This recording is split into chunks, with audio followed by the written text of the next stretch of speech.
ప్రభుత్వంలో తెలంగాణలో ముఖ్యంగా విద్యకు పెద్దపీట వేసి విద్యనే ఆయుధంగా మలిచి ముఖ్యంగా మహిళలకు అదేవిధంగా అణగారిన వర్గాలందరికీ, ఎందుకంటే education is the greatest leveller అనే ఉద్దేశంతో 1022 గురుకుల పాఠశాలలు పెట్టి బడుగు బలహీన వర్గాల అభివృద్ధికి భవిష్యత్ తరాలకు ఒక ప్రపంచంతో పోటీపడే పౌరులుగా తయారు చేసే శక్తిని సంతరించుకునే విధంగా మహాత్మా జ్యోతిబా ఫూలే గారికి నివాళులు అర్పిస్తూ పెద్ద ఎత్తున గురుకుల పాఠశాలలు ఏర్పాటు చేసింది కేసీఆర్ గారి నాయకత్వం.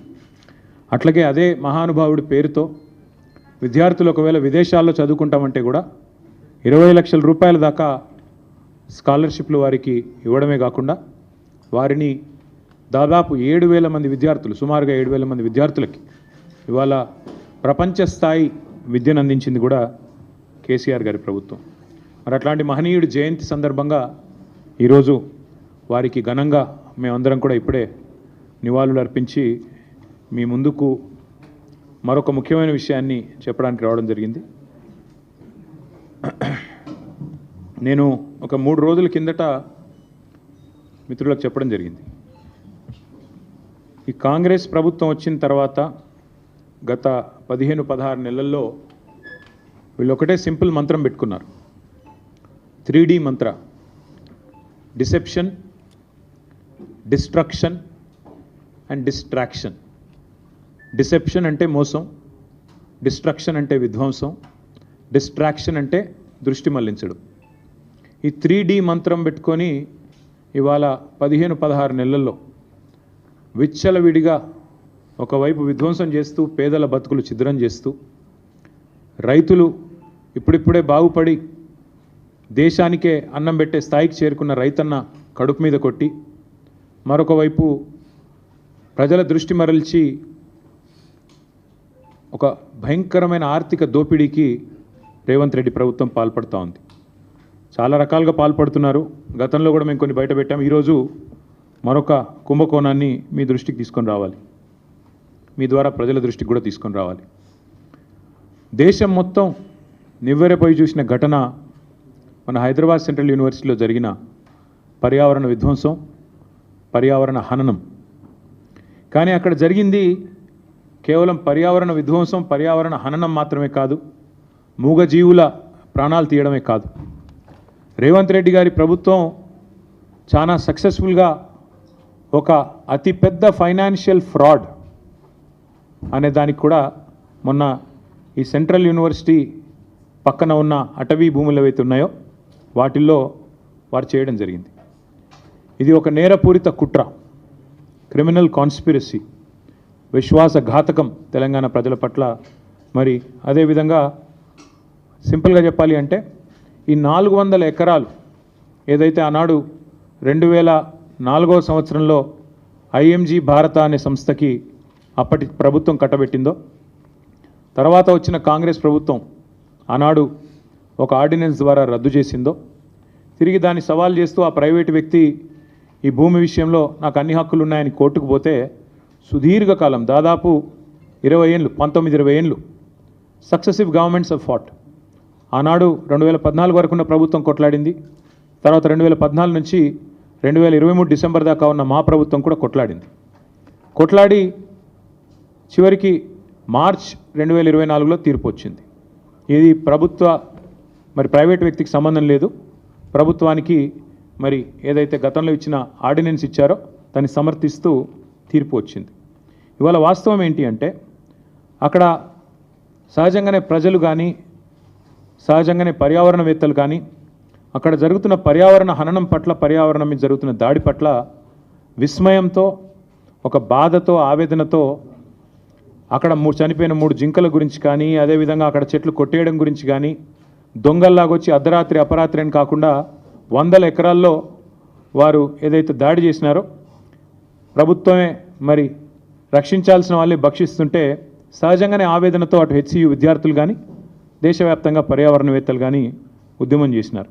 కానీ దీని వెనకాల అసలు రేవంత్ రెడ్డి గారు ఇంత హడావుడి, ఇంత హంగామా ఎందుకు చేస్తున్నారు అని మేము ఆరాధిస్తే దీని వెనకాల దాదాపు 10,000 కోట్లను దోచే ఒక భారీ స్కామ్కు వారు తెరదీసినట్టుగా మాకు సమాచారం అందింది. జరిగింది ఏమంటే, నిన్న హరీష్ రావు గారు మీకు చాలా వివరంగా ప్రెస్ మీట్లో కొన్ని విషయాలు చెప్పారు.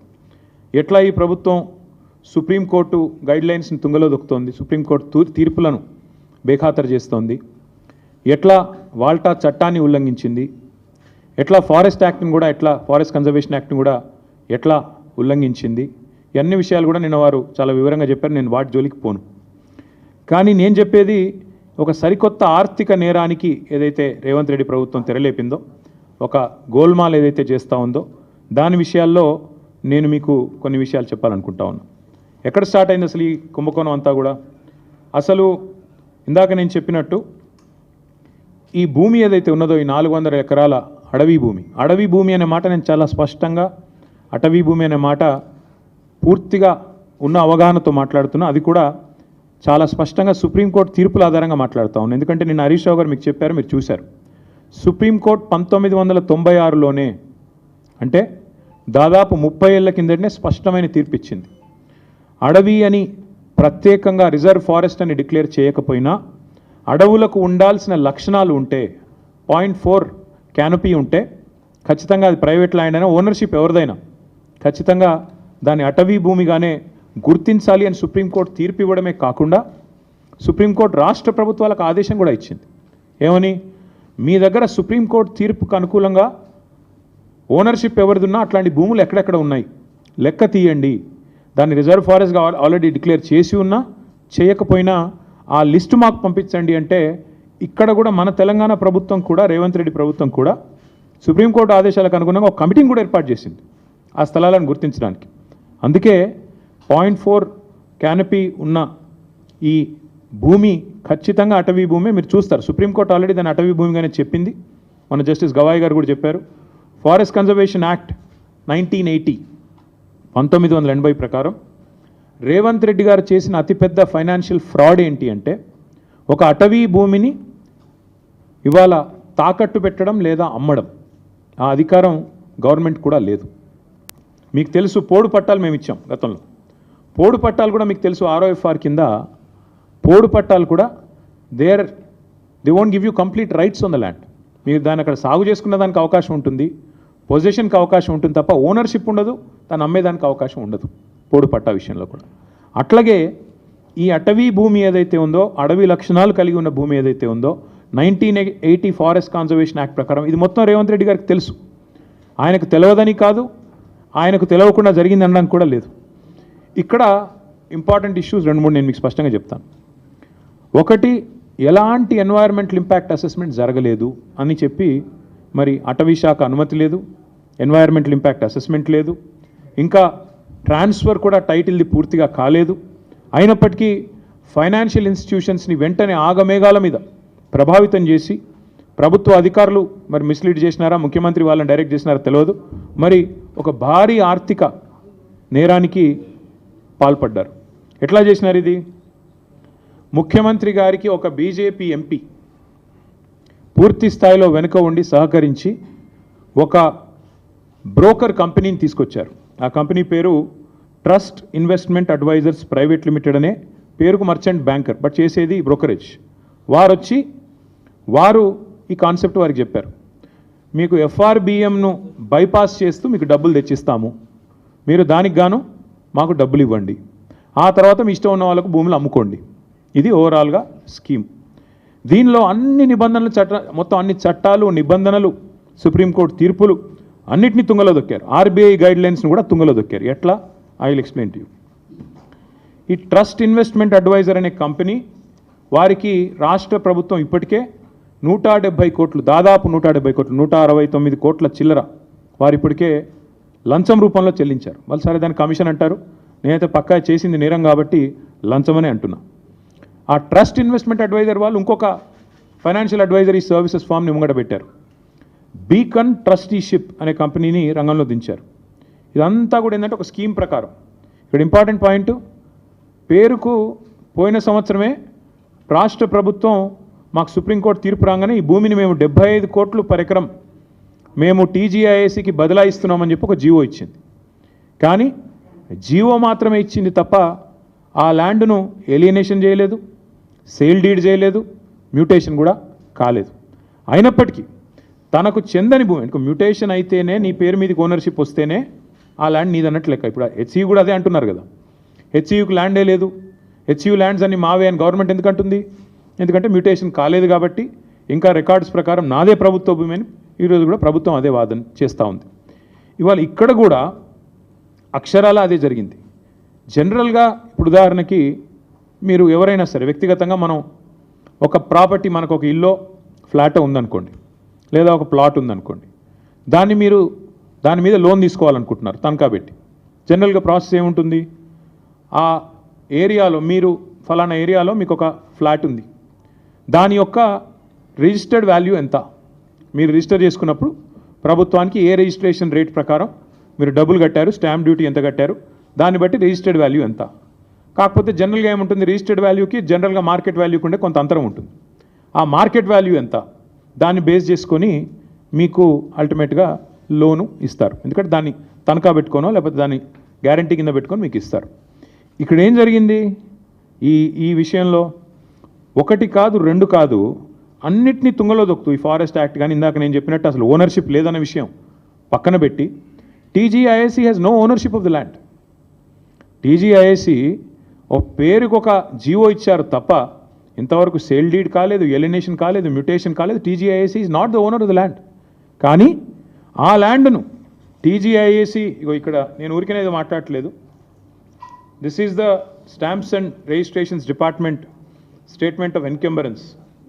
ఏదైతే రేవంత్ రెడ్డి గారి ప్రభుత్వం ఈ భూములు తనవి కాకపోయినప్పటికీ ఏదైతే టీజీఐఏసీ ఆ బీకన్ అనే కంపెనీకి రాసిచ్చేసిందో దానికి సంబంధించిన వివరాలు, ఈసీ ఎన్కంబరెన్స్, మీరు కూడా దొరుకుతుంది, ఆన్లైన్ వెతికితే మీకు కూడా వెంటనే దొరుకుతుంది. తనది కాదు భూమి, కేవలం జీవో ఉంది తప్ప ఈరోజు వరకు సేల్ డీడ్ కాలేదు, మ్యూటేషన్ కాలేదు. అయినా తనది కాని భూమిని తాకట్టు పెట్టి టీజీఐఏసీ ముఖ్యమంత్రి గారు అదేదో వారెవరో బ్రోకర్ సంస్థ చెప్పిందని పట్టుకొని పెట్టేసినారు. పెట్టేస్తే జనరల్గా ఏమవుతుంది, లోన్ ప్రాసెస్ స్టార్ట్ అయ్యేటప్పుడు 3-4 విషయాలు చూసుకుంటారు. ఏ బ్యాంక్ అయినా కూడా ఏం చూస్తారు? మార్కెట్ వాల్యూ ఎంత, రిజిస్ట్రేషన్ వాల్యూ ఎంత, ఇది ఒకవేళ నేను లోన్ ఇస్తే మళ్ళీ తిరిగి నాకు పైసలు వస్తాయా, ఇవన్నీ చూసుకొనే ఇస్తారు. కానీ ఇక్కడేం జరిగింది, అసలు ఈ భూమికి యాజమాన్య పత్రాలు లేవు, రిజిస్ట్రేషన్ డాక్యుమెంట్ లేదు. That itself is a big crime. First టీజీఐఏసీని, ఇండస్ట్రీస్ డిపార్ట్మెంట్ని, ఇండస్ట్రీస్ సెక్రటరీని జైల్లో వేసేంత పవర్ఫుల్ ఎవిడెన్స్ ఇక్కడే ఉంది. నీది కాని భూమి నువ్వు ఎట్లా అమ్ముతావు అసలు? ఇప్పుడు రంగారావు గారి భూమి లేదా ఆయనకు ఫ్లాట్ ఉంది, నేను తనఖా పెట్టి తీసుకున్నాను అనుకోండి డబ్బులు. ఫస్ట్ ఆఫ్ ఆల్ ఎవడన్నా ఇస్తే వాడిది తప్పే అవుతుంది, నాది కూడా తప్పే అవుతుంది. ఆయన నాది కాని దాన్ని తీసుకుపోయి నేను పెడితే నాది తప్పే, ఇచ్చే ఇన్స్టిట్యూషన్ కూడా తప్పే అవుతుంది. అట్లాగే ఇక్కడ తనకు సంబంధం లేని భూమిని ఇవాళ రిజిస్ట్రేషన్ పత్రం లేదు, యాజమాన్య పత్రం లేదు, ఏది లేకపోయినప్పటికీ ఒక నామమాత్రపు జీవో, అది కూడా ఎప్పుడు ఇచ్చారు? 26/6/2024లో జీవో నెంబర్ 54 ప్రకారం ఇచ్చేస్తున్నాం భూములు అని చెప్పి పేపర్ మీద మాత్రం ఇచ్చేసినారు. పేపర్ మీద తప్ప తర్వాత ఫాలో అప్ లేదు, సేల్ డీడ్ లేదు, రిజిస్ట్రేషన్ లేదు, మ్యూటేషన్ లేదు, ఏది జరగలేదు. కేవలం టైటిల్ ట్రాన్స్ఫర్ కూడా కాకుండానే నాది అని టీజీఐఏసీ బ్యాంకుల దగ్గరికి, బ్రోకర్ల దగ్గరికి పోయింది. That is the biggest crime number 1. రెండవది, ఈ మోసపూరితమైన ఈ ఫైనాన్షియల్ ట్రాన్సాక్షన్ని ఆమోదించడం రెండో కుంభకోణం. అసలు సరే వీళ్ళు తప్పు చేస్తున్నారు, టీజీఐఏసీ వాళ్ళు నాది కాని భూమి పెడుతున్నారు, ఇచ్చేవాడి కన్నా బుద్ధి ఉండాలి కదా, చూసుకోవాలి కదా, డ్యూ డిలిజెన్స్ చేయాలి కదా. కానీ ఆగమేఘాల మీద అసలు టైటిల్ చూడకుండా, ఓనర్షిప్ ఉందా లేదా చూడకుండా, ఈ మధ్యలో కూడా బ్రోకర్ ట్రస్ట్ అనేవాడు చెప్పాడు కాబట్టి బీకన్ అనేవాడికి ట్రాన్స్ఫర్ చేస్తూ టీఎస్ఐఏసీ రాసిచ్చింది, వాళ్ళు తీసుకున్నారు, ఐసిఐసిఐ బ్యాంకు 10,000 కోట్లకు ఇచ్చేశారు. ఇక్కడ ఇంకా విచిత్రం ఏంటంటే ఈరోజు రిజిస్ట్రేషన్ డిపార్ట్మెంట్ ప్రకారం, స్టాంప్స్ అండ్ రిజిస్ట్రేషన్స్ డిపార్ట్మెంట్ ప్రకారం ఆ ఏరియాలో కంచే గచ్చిబౌలి ఏరియాలో గజం విలువ 26,900. అంటే మొత్తం 400 ఎకరాలను మీరు గజాల వారీగా కొలిస్తే మొత్తం as per the government record 5,239,84,00,000 మాత్రమే. కానీ గవర్నమెంట్ ఏం చేసింది, 5,239 కోట్ల విలువైన భూమి అని ఒకవైపు స్టాంప్స్ అండ్ రిజిస్ట్రేషన్ డిపార్ట్మెంట్ చెప్తుంటే, కాదు ఇది 30,000 కోట్ల విలువైన భూమి అని చెప్పి రెవెన్యూ డిపార్ట్మెంట్ వాళ్ళు, ఏ రెవెన్యూ డిపార్ట్మెంట్ కిందనైతే స్టాంప్స్ అండ్ రిజిస్ట్రేషన్స్ పనిచేస్తుందో అదే రెవెన్యూ డిపార్ట్మెంట్ వాళ్ళు no this is valued at 75 crores per acre అని చెప్పి దానికి కోకాపేటలో నియోపోలిస్లో 100 కోట్లు వచ్చింది. అక్కడి నుంచి ఇది ఒక 5-6 కిలోమీటర్ల దూరంలో ఉంటుంది కాబట్టి దీన్ని 75 కోట్లకు మేము అమ్ముతున్నాము అని చెప్పి టీజీఐఏసీకి వాళ్ళు జీవో ద్వారా మేము ఇస్తున్నామని చెప్పి పాస్ చేసినారు. ఇక్కడ ఇంపార్టెంట్ పాయింట్ ఏంటంటే government should come forward and explain. ఇప్పుడు నాకు ఒక ప్లాట్ ఉందనుకోండి, నా ప్లాటు ఇవాళ రిజిస్ట్రేషన్ విలువ ₹1 కోటి, కానీ నేనేం చేస్తాను, నాకు పెద్ద మొత్తంలో లోన్ కావాలి కాబట్టి నేనేం చేస్తాను, కాదు అది ₹1 కోటి కాదు, దాని విలువ 15 కోట్లు ఉంటుంది, ఆ 15 కోట్ల మీద నాకు 10 కోట్ల లోని అని చెప్పి నేను బ్యాంకు పోతా. నేను బ్యాంకర్ కుమ్మక్కవుతాం. కుమ్మక్కయి ఆడ ఉన్నది లేనిది జనరల్గా అసెస్మెంట్ ఎట్లా చేయాలండి, వాల్యూ అక్కడ జరిగే ట్రాన్సాక్షన్స్ కానీ రిజిస్ట్రేషన్స్ కానీ ఆ చుట్టూతా ఉండే ఒక 5-6 కిలోమీటర్ల రేడియస్లో గత 3 సంవత్సరాలు జరిగిన ట్రాన్సాక్షన్స్ ఆధారంగా విలువ ఖరారు చేయాలి. ఇక్కడేం జరిగింది, ప్రభుత్వము ఆ బ్రోకర్ ద్వారా బ్యాంకు కుమ్మక్కయి అక్కడ లేని విలువను ఉన్నట్టుగా చూపెట్టి ఇవాళ 10,000 కోట్ల లోను తీసుకున్నారు. తీసుకోవడమే కాకుండా ఇక్కడ విచిత్రం ఏంటంటే అక్కడ ఒకవైపు గవర్నమెంటే చెప్తున్నది 26,900 per గజమని, ఇంకోవైపు మరి గవర్నమెంటే 75 కోట్లు per ఎకరం అని చెప్పి లోన్ తెచ్చుకునే ప్రయత్నం చేస్తూ ఉంది. రెండిట్లో ఏది కరెక్టు? అయితే నువ్వు 75 కోట్లన్నా మరి ఆ మార్కెట్ రిజిస్ట్రేషన్ వాల్యూ కూడా పెంచాలి, చుట్టూ కూడా అంతా కూడా 75 కోట్లు ఉంది కాబట్టి 75 కోట్లు స్టాంప్స్ అండ్ రిజిస్ట్రేషన్ వాల్యూ కూడా అంతే అని చెప్పి అదన్నా పెంచాలా, because otherwise it's loss to the state exchequer. రాష్ట్ర ఖజానాకు చిల్లుబడ్డట్టే కదా. 75 కోట్లు అని చెప్పి నువ్వే ధర అని చెప్పి ప్రభుత్వం నేరుగా బ్యాంకుల దగ్గరికి పోయి మరొక వైపు 12-13 కోట్లకే ఎకరం అమ్ముతుంటే అది రాష్ట్ర ఖజానాకు చిల్లుబడ్డట్టే కదా.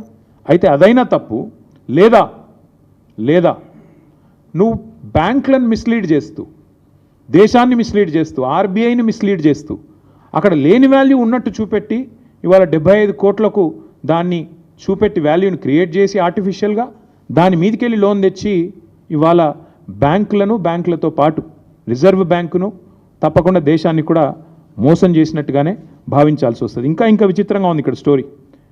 5,239 కోట్ల విలువైన భూమిని 30,000 కోట్లని చూపెట్టారు మొదలు. ఆ తర్వాత ఇంకా విచిత్రంగా వెంటనే ఆగమేఘాల మీద వెంటనే వాళ్ళు డిసైడ్ చేశారు రేట్లు. 169 కోట్ల బ్రోకర్కి ఇచ్చినారు మధ్యలో. వెంటనే ఆగమేఘాల మీద 10,000 కోట్ల రూపాయలు బాండ్స్ రూపంలో ఐసిఐసిఐ బ్యాంక్ రిలీజ్ చేసింది. వీళ్ళు తెచ్చుకున్నారు, ఖర్చు కూడా పెట్టారు, కాంట్రాక్టర్లకు కమిషన్లకు ఇచ్చుకున్నారు. ఇక్కడ ఇంట్రెస్టింగ్ విషయం ఏంటంటే జీవో నెంబర్ 54 ప్రకారం పోయిన సంవత్సరం ఐ థింక్ ఇన్ జూన్ మీరే 75 కోట్లు per ఎకరం అని చెప్పారు. దానికి కోకాపేటలో ఉండే 100 కోట్లు per ఎకరం అనే ఆప్షన్ని ఒక ఎగ్జాంపుల్గా బెంచ్ మార్క్ కింద మీరే చూపెట్టారు.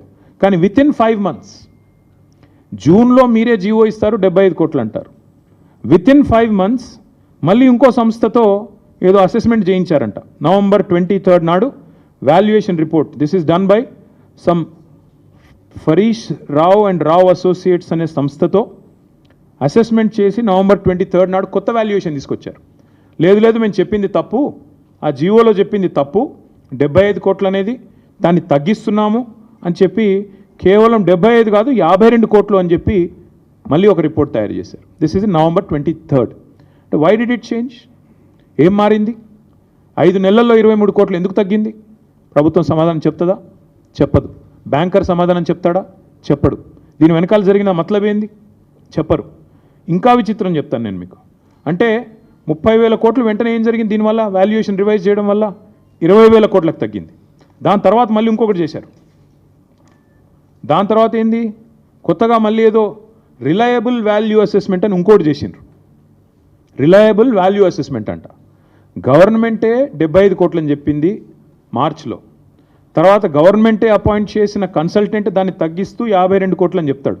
ఆ తర్వాత మళ్ళీ బహిరంగ మార్కెట్లో రిలయబుల్ వాల్యూ అసెస్మెంట్ అని చెప్పి మళ్ళీ తగ్గించి 41.6 crore అని చెప్పి ఈరోజు 400 ఎకరాలను మొత్తంగా 30,000 కోట్ల నుంచి ఈరోజు 16,640 కోట్లకు వాల్యుయేషన్ని కుదించారు.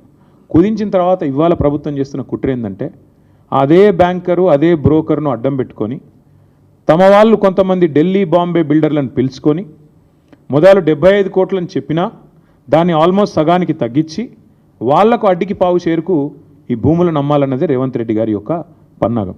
ఇక్కడ ఇంపార్టెంట్ పాయింట్ ఏంటి అంటే, ఇది కూడా నేను మీకు ప్రజెంట్ చేస్తాను. ఇక్కడ ఇంపార్టెంట్ పాయింట్ ఏంటంటే, the question I'm asking the government, question I'm asking టీజీఐఏసీ. First of all, you don't have ownership. టీజీఐఏసీ నీది కాని భూమిని నువ్వు ఎట్లా తనఖా పెట్టావు, ఒప్పుకున్నవాడు ఎట్లా ఒప్పుకున్నాడు? Is this not crime? Is this not fraud? Number 1. Number 2, Beacon Trusteeship అనే కంపెనీ, అదేవిధంగా ఆ ట్రస్ట్ అనే broker, how did the government select them? What was the నామ్ followed? What was the process followed? ఎవరికి ఇచ్చారు, ఎట్లా ఇచ్చారు, ఎందుకు ఇచ్చారు? ఏమైనా ట్రాన్స్పరెన్సీ ఉందా ప్రాసెస్లో? లేకపోతే మీ ఇష్టమైన వాడికి ఆ బీజేపీ ఎంపీ గారు చెప్పంగానే వాడిని తీసుకొచ్చి కట్టబెట్టారా? ప్రభుత్వం సమాధానం చెప్పాలి. ఎందుకంటే చిన్న ₹1 ఖర్చు పెట్టాలన్నా ప్రభుత్వంలో ఈ ప్రొక్యూర్మెంట్ ఉంటుంది. ₹1,00,000 ఖర్చు పెట్టాలన్నా, ₹1,00,000 టెండర్ పిలవాలన్నా ఈ ప్రొక్యూర్మెంట్ ఉంటుంది. మరి ఏ బేసిస్లో ఈ బీకన్ ట్రస్ట్, అదే బీకన్ ట్రస్టీషిప్, తర్వాత వాడేవాడు ట్రస్ట్ అడ్వైజర్స్ అనేవాడిని ఏ బేసిస్లో ప్రభుత్వం సెలెక్ట్ చేసింది? ఏ ప్రాసెస్ ఫాలో అయ్యింది? ఏ రకంగా వీళ్ళని సెలెక్ట్ చేశారు అంటే సమాధానం లేదు. ఎందుకంటే వాళ్ళు ఇష్టం వచ్చినట్టు ఇష్టారాజ్యంగా చేశారు. దాంతోపాటు సుప్రీంకోర్టు తీర్పు 96లోనే స్పష్టంగా ఉంది, any land, any area which has a forest like character, even though its ownership vest with government or private, can be classified as forest అని చెప్పి తీర్పు ఇవ్వడమే కాకుండా కమిటీని కూడా రాష్ట్ర ప్రభుత్వం ఏర్పాటు చేసింది ఐడెంటిఫై చేయడానికి. అట్లా ఎక్కడెక్కడ ల్యాండ్స్ ఉన్నాయి వాటికి కూడా మీకు ఇస్తాను నేను, అప్పుడు ఎప్పుడు ఏర్పాటు చేశారు కమిటీ అనేది. ఇదంతా ఎందుకు చెప్తున్నాను అంటే, ఇవాళ ఒక అటవీ భూమిని అమ్మడమే తప్పంటే, నీది కాని భూమిని అమ్మడమే ఇంకా పెద్ద తప్పంటే, ట్రాన్స్పరెన్సీ ఫాలో కాకుండా మొదలు 30,000 కోట్లని, ఆ తర్వాత 20,000 కోట్లని, చివరికి 16,000 కోట్లని, అసలు రిజిస్ట్రేషన్ వాల్యూ 5,200 కోట్లున్న భూమిని ఎంతమందిని పిచ్చోళ్ళని చేసి రేవంత్ రెడ్డి గారు ఈ ఆర్థిక ఫ్రాడ్కు పాల్పడుతున్నారు? అల్టిమేట్గా దీని వెనకాల మతలబేంది? మీరు దయచేసి నేను మిమ్మల్ని అడిగేది, నేనేదో ఇది కేవలం ఆరోపణ చేయడం లేదు, నేను వదిలిపెట్టను కూడా ఈ అంశాన్ని. దీన్ని మేము ఇవాళ I'm writing to the governor of Reserve Bank of India, I'm also writing to the Serious fraud Investigation Office, Ministry of Corporate Affairs, Government of India. I'm also writing to the SEBI ఎందుకు రాస్తున్నాను అంటే, ఆ Beacon అనేవాడు, Beacon trusteeship అనేవాడు, is already a member of the stock exchange. అట్లాగే we're writing to the central vigilance commission and we're also writing to the central bureau of investigation. ఈ 5 ఏజెన్సీలకి ఇవాళ మా పార్టీ తరఫున ఇప్పుడు నేను మీకు చెప్పిన విషయాలు, వాటితో పాటు మిగతా వివరాలు అనెక్జర్స్తో సహా, మొత్తం అన్ని ఆధారాలతో సహా మేము ఈ 5 ఏజెన్సీస్కి, నేను మళ్ళీ చెప్తాను, రిజర్వ్ బ్యాంక్ ఆఫ్ ఇండియాకి, ఎందుకంటే ICICI bank is ultimately answerable to reserve Bank of India, serious fraud Investigation office, this is called SFIO, వారికి మినిస్ట్రీ ఆఫ్ కార్పొరేట్ అఫైర్స్ కింద వస్తుంది, వారికి, వారితో పాటు సెబీకి, సివిసికి, సిబిఐకి, 5గురికి కూడా ఇవాళ మా పార్టీ తరఫున నేను వ్యక్తిగతంగా అన్ని ఆధారాలతో లెటర్ రాస్తూ ఉన్నాను. ఖచ్చితంగా ఇన్వెస్టిగేట్ చేయాలని చెప్పి కూడా నేను వారిని కోరుతా ఉన్నా. ఇక్కడ ముఖ్యమైన పాయింట్ ఏమంటే, ఈ మొత్తం కుంభకోణం వెనకాల రేవంత్ రెడ్డి గారికి అండగా బ్యాక్గ్రౌండ్లో నిలబడ్డది, ఈ అంతా మేనేజ్మెంట్ అంతా చేసింది ఒక బీజేపీ ఎంపీ. ఆ బీజేపీ ఎంపీ గారికి ఈయన కూడా కొంత అనుచితమైన లబ్ధి చేకూరుస్తున్నారు రాష్ట్ర ప్రభుత్వం ద్వారా. ఎందుకంటే ఇక క్విడ్ ప్రోకో కదా, నేను ఇది చేస్తాను, నాకు అది చేయాలి, అది జరుగుతూ ఉంది ఇప్పుడు. ఇక ఇప్పటికిప్పుడు నేను దొంగ చేతికి తాళాలు ఇవ్వను, ఎంపీ గారి పేరు కూడా నేను బయట పెడతాను, నెక్స్ట్ ఎపిసోడ్లో బయట పెడతాను. ఎందుకంటే దీని వెనకాల ఉన్నది మొత్తం, దీని వెనకాల నడుపుతున్నది, ఆ బ్రోకర్ను తెచ్చింది, ఆ బ్రోకర్ను రాష్ట్ర ప్రభుత్వానికి అటాచ్ చేసింది, ఆ బ్రోకర్ని అల్టిమేట్గా ఈ రకంగా ఆర్బీఐ, ఐసిఐసిఐ బ్యాంకు నిబంధనలు పాటించకుండా ఆగమేఘాల మీద 10,000 కోట్ల రూపాయలు అన్నిటిని వైలేట్ చేస్తూ తెచ్చింది కూడా ఆ ఎంపీ గారి సారథ్యంలోని ఆ బ్రోకర్. ఎందుకంటే అంత స్ట్రాంగ్ బ్యాకింగ్ ఉంటేనే యూనియన్ గవర్నమెంట్ది ఇంత వేగంగా డబ్బులు వస్తాయి. లేకపోతే ₹10 పుట్టాలన్న సామాన్యుడికి దేశంలో ₹10 బ్యాంకు నుంచి రావాలంటే 10 క్వశ్చన్లు కాదు 100 క్వశ్చన్లు అడుగుతారు. ఒక లోను శాంక్షన్ కావాలంటే, హోమ్ లోను మీ అందరికీ తెలుసు, అందరికీ ఉండే ఉంటాయి ఇక్కడ లోన్లు, హోమ్ లోన్ శాంక్షన్ కావాలంటే ఎన్ని పేపర్లు దస్తఖత్ పెట్టాలి? అట్లాంటిది 10,000 కోట్లు నీది కాని భూమికి కూడా ఇచ్చినవాడు నేరస్తుడా కాదా? ఇంకొక మాట, ఇక్కడ బీకన్ ట్రస్టీషిప్ కానీ టీజీఐసి కానీ, they violated so many things. I'll even once again present it to you. First of all కాని ల్యాండ్ని పెట్టారు, తనఖా పెట్టారు, వాళ్ళ సంబంధం లేని ల్యాండ్ని మార్ట్గేజ్ చేసినారు, అప్పు తీసుకున్నారు. అట్లాగే knowing fully well this land is litigated, తెలుసు వాళ్ళకి ల్యాండ్ లిటిగేషన్లో ఉందని తెలుసు, లిటిగెంట్ ల్యాండ్ అని తెలుసు, హెచ్సియు ఆల్రెడీ క్లెయిమ్ చేస్తుందని తెలుసు. ఇన్ని తెలిసి కూడా కేవలం పైన అసలు ఒక్క ఐసిఐసిఐ ఎవడైతే 10,000 కోట్లు ఇచ్చాడో, have they come for field inspection, అసలు భూమి ఉందా లేదా అని వచ్చారా? మీకు ఫ్లాట్ ఉంటే దాని మీద మీరు ₹1,00,00,000 అప్పు అడిగితే వచ్చి బ్యాంక్ వాడు చూసుకొని పోతాడా లేదా? అసలు ఐసిఐసిఐ బ్యాంక్ వాడు ఎవడన్నా వచ్చాడా ఈ భూమి మీదకి? ఈ భూమి కాడికి వచ్చిండా? ఈ భూమి నిజంగా టీజీఐఎస్ ఇదా కాదా అని చెక్ చేసిండా? ఏదీ జరగలేదు. కేవలం పేపర్లు, ఫోన్ కాళ్ళు, ఈమెయిల్లు, బ్రోకర్లు, కమిషన్లు, దందాలు, వాటి ఆధారంగా 10,000 కోట్లు ఇవాళ రాష్ట్ర ప్రభుత్వానికి ట్రాన్స్ఫర్ అయినాయి. ఈ 10,000 కోట్లు రేవంత్ రెడ్డి వాళ్ళ అబ్బనో కట్టడు. అల్టిమేట్గా ప్రభుత్వం కట్టాలి, ప్రజల పైసలు మళ్ళీ రేపు కట్టాల్సింది. రేపు వచ్చే ప్రభుత్వం మళ్ళీ మాదే. అవసరమైతే మరి మేము కూడా దీని మీద చూడాలి ఏం చేయాలో. అల్టిమేట్గా నేను అనేది ఏమంటే, ఈ అక్రమ లావాదేవీకి సంబంధించిన ఈ రుణం ఏదైతే వాళ్ళు ఉన్నారో, బాండ్స్ రూపంలో తీసుకున్నారో, ఇది ప్రభుత్వం చేసిన అతిపెద్ద నేరం. 2 ప్రైవేట్ సంస్థలు కుమ్మక్కై సేకరించిన చేసిన ఆర్థిక దోపిడీ ఇది. దీని మీద ఒకవేళ కేంద్ర ప్రభుత్వం కనుక స్పందించకపోతే నేను నిర్దిష్టమైన ఆధారాలతో సహా, డేట్లతో సహా ఈ లెటర్ రాస్తున్నా. ఊరికనే ఏదో ఆషామాషిగా ఒక పేజ్ రాయడం లేదు, పూర్తి వివరాలతో రాస్తా ఉన్నాను. ఇప్పుడు నేను మీకు చెప్పినవి వాటికి పూర్తి స్థాయి బ్యాకింగ్తో సహా, డాక్యుమెంట్స్తో సహా రాస్తున్నా.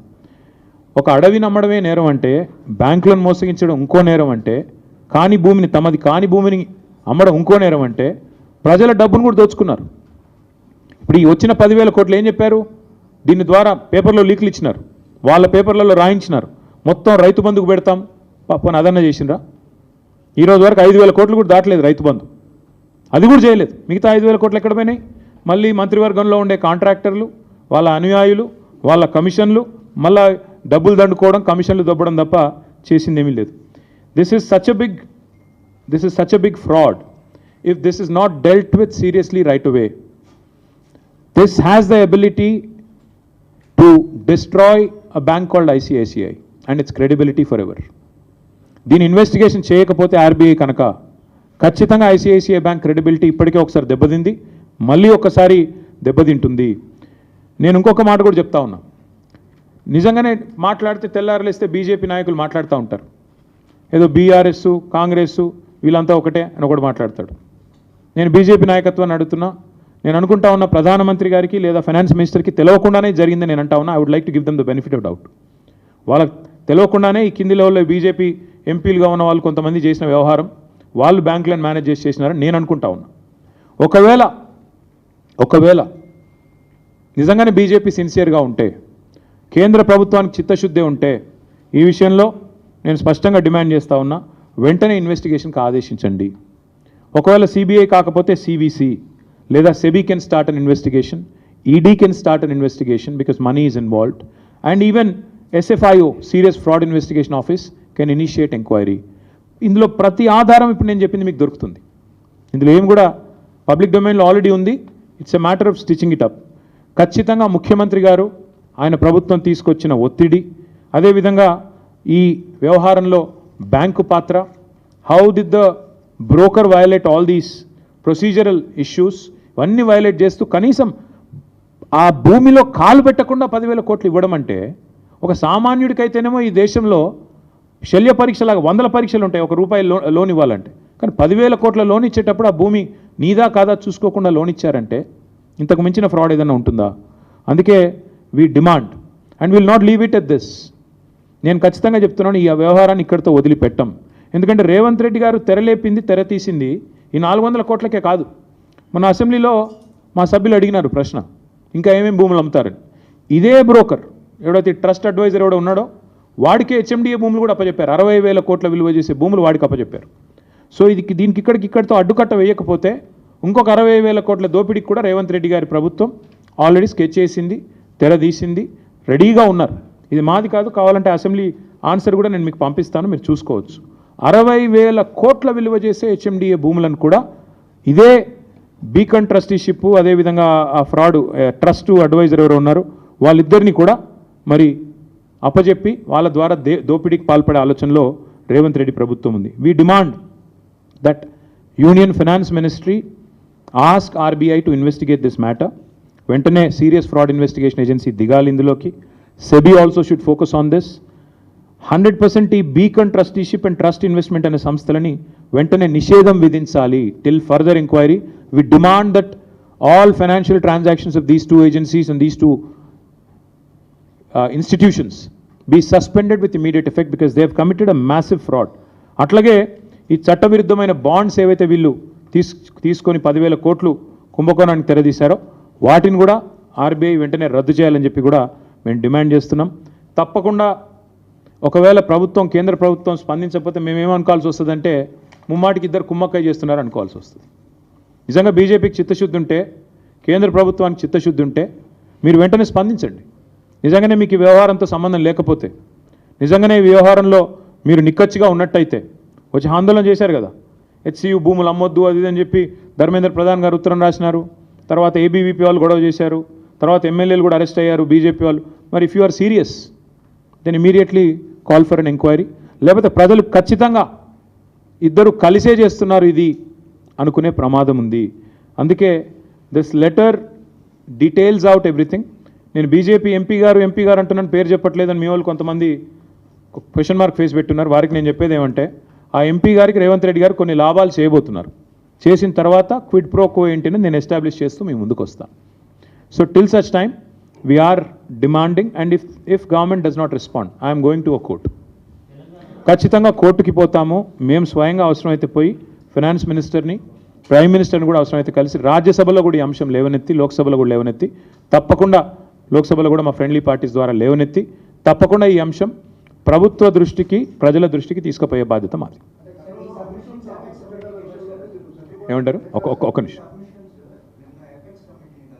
Apex committee had come to determine whether or not, apex కమిటీకి మేము డీటెయిల్డ్గా నేను హరీష్ రావు గారి నేతృత్వంలో, సబితా గారి నేతృత్వంలో, ఆర్ఎస్ ప్రవీణ్ కుమార్ గారు, ఇంకా ఇతర పెద్దలందరూ, శ్రవణ్ గారు అందరూ పోయి చాలా వివరంగా చాలాసేపు చాలా విషయాలు చెప్పారు. అందులో ఎట్లా ప్రభుత్వం ఎందుకంటే నేను వచ్చిన apex committee chairman is an IFS officer, forest service officer.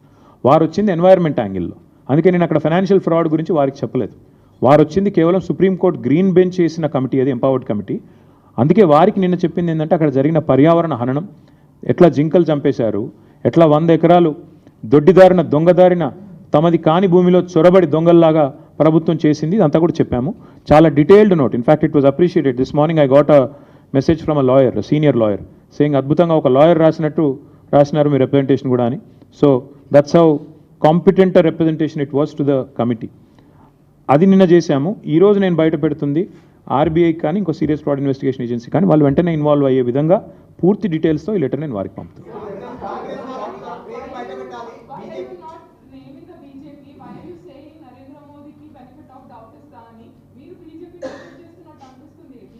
అంటే శిక్ష వేసే ముందు ఎప్పుడైనా కూడా you have to give somebody some time. ఒకవేళ నిజంగానే ఇన్వెస్టిగేషన్ ఆర్డర్ చేయలేదనుకోండి, then we have to say okay, obviously కలిసి కుమ్మక్క ఉన్నారు కాబట్టి రేవంత్ రెడ్డిని, ఇప్పుడు నేను సింపుల్ మా I'm asking you this and I'm asking through the media, I'm asking BJP as well. Narendra Modi గారు పార్లమెంట్ ఎన్నికల ప్రచారానికి వచ్చారు. వచ్చినప్పుడు ఇక్కడ ఆర్ఆర్ ట్యాక్స్ వసూలు అవుతుందని చెప్పారు.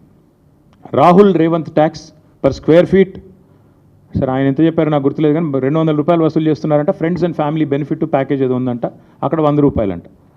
అది జరుగుతుందని మోడీ గారు చెప్పారు, ప్రధానమంత్రి. వచ్చిన తర్వాత మరి ఇప్పటికీ పార్లమెంట్ ఎలక్షన్స్ అయిపోయి దాదాపు సంవత్సరం అయినట్టుంది, జీరో యాక్షన్. అమృత్ స్కామ్లో రేవంత్ రెడ్డి గారి బావమరిదికి డైరెక్ట్గా 1137 కోట్లు, Amrit is central government scheme, డబ్బులు దారి మళ్లించారు, తప్పుడు పని చేశారని చెప్పి నేను ఆధారాలతో సహా యూనియన్ అర్బన్ డెవలప్మెంట్ మినిస్ట్రీకి నేను పోయి కంప్లైంట్ చేశాను, మనోహర్ లాల్ ఖట్టర్ గారికి, జీరో యాక్షన్. అట్లాగే ఈరోజు ఈడీ పొంగులేటి శ్రీనివాసరెడ్డి గారు తెలంగాణ రెవెన్యూ మినిస్టర్ ఇంటి మీద రైడ్ అయితే ఇప్పటికి దాదాపు 6 నెలలు అయింది. ఈడీ మాట్లాడదు, పొంగులేటి మాట్లాడాడు, అది అట్లాగే ఉంది. సో ఇది కూడా అదే కోవలో కలిపేసి కాంగ్రెస్ బీజేపీ ఒకరినొకరు కాపాడుకుంటూ పనిచేస్తారా, లేదా నిజంగానే ఇన్వెస్టిగేషన్ ఆర్డర్ చేసి కాదు మేము నిజాయితీగా ఉన్నాం, కాంగ్రెస్ ప్రభుత్వం చేసిన ఈ ఆర్థిక దోపిడీ విషయంలో మేము సీరియస్గా ఉన్నామని రుజువు చేసుకుంటారా? Let us give them the benefit of doubt and also some time. If they don't come forward for an investigation, maybe within 1 week, 10 days, I'll go personally and complain. అప్పుడు కూడా స్పందించకపోతే అల్టిమేట్ డెమోక్రసీలో ప్రజా కోర్టే పెద్ద కోర్టు, ఆడికే పోతాం, ఆడనే చెప్తాం ఇద్దరు దొంగలు తోడు దొంగలు కుమ్మక్కైనారని చెప్తాం. ఏముంది అందులో? అంత టెన్షన్ ఎందుకు బ్రదర్? దొంగ చేతికి నేను ఇప్పుడు తాళాలు ఇవ్వదలుచుకోలేదు, దొంగ అని చెప్తున్నా. ఆయనకు తెలుసు నేను ఎవరి గురించి మాట్లాడుతున్నా, ఆయనకు తెలుసు. ఒక్క నిమిషం తొందరపడకండి. దొంగ చేతికి తాళాలు నేను ఇప్పుడే ఇవ్వదలుచుకోలేదు. ఆయన ఎవరో ఆయనకు తెలుసు, రేవంత్ రెడ్డికి కూడా తెలుసు. ఇంకా నేను ఎక్కువ చెప్తే మీకు కూడా క్లూ వచ్చేస్తుంది, మీరు పట్టేస్తారు. మీరు చాలా తెలివైన వాళ్ళు ముందే.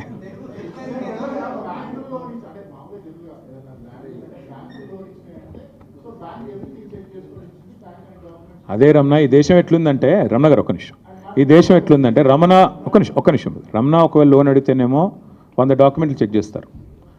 అదే ఒక పెద్దవాడు ఆర్థిక సంపన్నుడు లేదా బాగా కనెక్టెడ్ ఉన్నవాడు అడిగితేనేమో నిమిషాల మీద నీకు అసలు ల్యాండ్ ఉందా లేదా కూడా చూడకుండా ఇస్తారు. ఇవాళ జరిగింది ఇక్కడ అదే. That is exactly my point. ఎందుకంటే ఐసిఐసిఐ లాంటి బ్యాంకు ఒక అతిపెద్ద బ్యాంకు, ఇండియాలో ప్రైవేట్ బ్యాంక్స్లో ఒక అతిపెద్ద బ్యాంకు. అలాంటి బ్యాంకు 400 ఎకరాలు నీకు ఇస్తున్నాను అంటే అసలు ఓనర్షిప్ అసెటైన్ చేసుకోకుండా, ఫీల్డ్లో అసలు నీకు ఉందా లేదా నీ చేతుల్లో భూమి అని చెప్పుకోకుండా వచ్చి ఇచ్చేస్తారా 10,000 కోట్లు? ఎందుకు జరిగింది ఇది? మధ్యలో ఉండే బ్రోకర్కి ఇచ్చిన 170 కోట్ల లంచం, రేవంత్ రెడ్డి ఆ బీజేపీ ఎంపీ కలిపి ఆడిన నాటకం, పైనుండే కొంతమంది అధికారుల సహకారంతో ఆర్బీఐతో ఉండే ఒక అంతర్గతమైన దాంతో చేశారు ఇదంతా. అందుకే నేను అంటున్నా సీరియస్ ఫ్రాడ్ అని ఎందుకంటున్నా, ఎస్ఎఫ్ఐఓ ఇన్వాల్వ్ కావాలని ఎందుకంటున్నా. 10,000 కోట్ల ధనం ఇవాళ ఐసిఐసిఐ ఇవ్వడము తప్పు, అది కూడా నాది కాని భూమిని నేను తనఖా పెట్టడమే తప్పు కదా. కాబట్టే ఇవాళ we're asking for an enquiry. చేస్తారా లేదా సస్తారా వాళ్ళ ఇష్టం. అది I think that is something we have to wait and see. Diwakar garu ఒక దివాకర్ గారు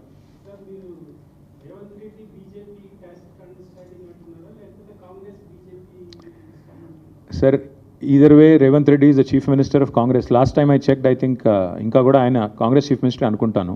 కొంతమంది వాళ్ళ పార్టీ ఎమ్మెల్యేలు అనుకోవట్లేదు కానీ ఇంకా అనుకుంటున్నాను నేనైతే. కాబట్టి మరి I think it's a direct collusion at the highest level, chief minister's office guiding this whole thing, and this sort of fraud being perpetrated on the people and hoisted on the country. This will lead to so many other things. Again, I'm saying this with utmost responsibility, Divakar garu. If this is not nipped in the bud, this will actually lead to the collapse of ICICI Bank. I'm saying this with utmost responsibility. ఎందుకంటే ఊరికే చెప్పట్లేదు నేను. 10,000 కోట్లు అట్లా యాదృచ్ఛికంగా ఊరికే ఎవరు అట్లా ఇచ్చేయరు, అట్లా ఇచ్చేయరు నార్మల్ కోర్సులో. కానీ ఇక్కడ ఇస్తున్నారు అంటే దీని వెనకాల ఎంత పెద్ద కుంభకోణం ఉందో దాన్ని బట్టి మీరు అర్థం చేసుకోండి.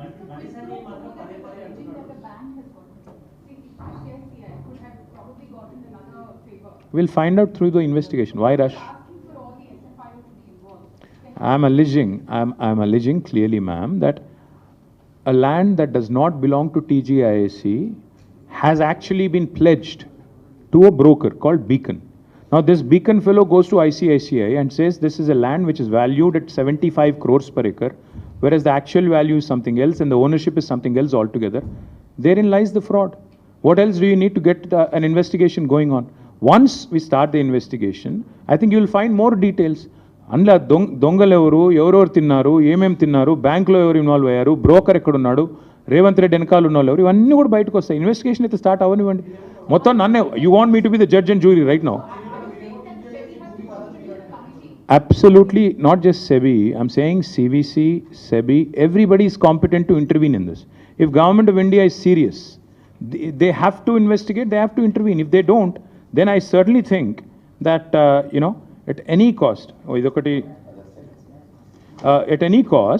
at any cost, ultimately, ఇవాళ జరిగేది ఏమంటే మీరు రాష్ట్ర ప్రభుత్వం చేసిన ఈ ఆర్థిక దోపిడీ, ముఖ్యమంత్రి గారి కనుసనలో జరిగిన ఈ ఆర్థిక దోపిడీ, ఇఫ్ ఇట్ గోస్ అన్చెక్డ్, వాళ్ళు నెక్స్ట్ దానికి ఆల్రెడీ 60,000 కోట్ల కుంభకోణానికి రెడీగా ఉన్నారు.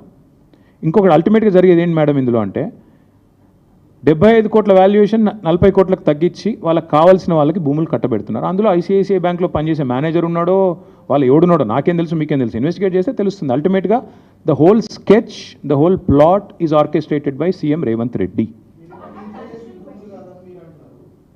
నేను అనడం లేదు, అక్కడ రికార్డ్స్ చెప్తున్నాయి నా తమ్ముడు. నేను చెప్పడం నువ్వు చెప్పడం కాదు కదా పాయింట్. నేను ఇప్పుడు నీకు చూపెట్టింది రిజిస్ట్రేషన్ పత్రాలు. ఈరోజు టైటిల్ డీడ్ వాళ్ళకి ట్రాన్స్ఫర్ అయిందా, పేరుకి మారిందా, మ్యూటేషన్ జరిగిందా? ఒక జీవో అనే కాగితం తప్ప 75 కోట్లు పర్ ఎకరం అని. తర్వాత ఇప్పుడు బ్రదర్ నీకు తెలుసు కదా ప్రాసెస్ ఎట్లుంటుంది. నువ్వు ఒక ప్లాట్ కొనుక్కున్నావు బ్రదర్, ప్లాట్ కొనుక్కుంటే ఏం స్టెప్స్ ఉంటాయమ్మా? రిజిస్ట్రేషన్ ఉంటుంది, తర్వాత మ్యూటేషన్ ఉంటుంది, అంతేనా? సేల్ అగ్రిమెంటు, సేల్ డీడీ అని జరగాలి. జరిగిన తర్వాతనే ఫైనల్గా నీకు నీ పాస్బుక్లోకి ఎక్కుతుంది. మరి నీకు పాస్బుక్కే లేదు, నీకు అసలు మ్యూటేషనే జరగలేదు, నీ టైటిలే ట్రాన్స్ఫర్ కాలేదు, నీది కాని భూమి నువ్వు అమ్మేస్తే ఒప్పుకుంటావా? జరిగింది అక్కడ ఇక్కడ అది. That is the biggest fraud. చేసింది ఎవరు? Revanth Reddy. That's the whole point. Thank you. అనలేదు, జరిగింది అని చెప్తున్నా.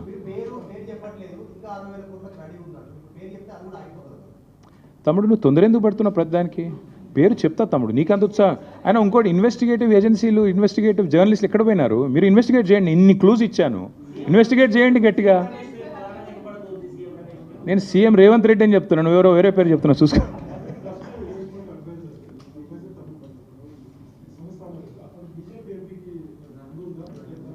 ఇన్వెస్టిగేటివ్ జర్నలిజం ఎందుకయ్యా నాకు అర్థం కాదు. జర్నలిజం స్కూల్లో ఏం చదువుకున్నారు? గట్టిగా ఇన్వెస్టిగేట్ చేయండి.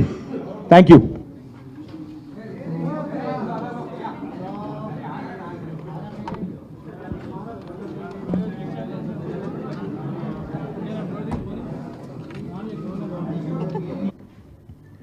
పాత్రికేయ మిత్రులందరికీ హృదయపూర్వకంగా నమస్కారం. ఈరోజు ఒక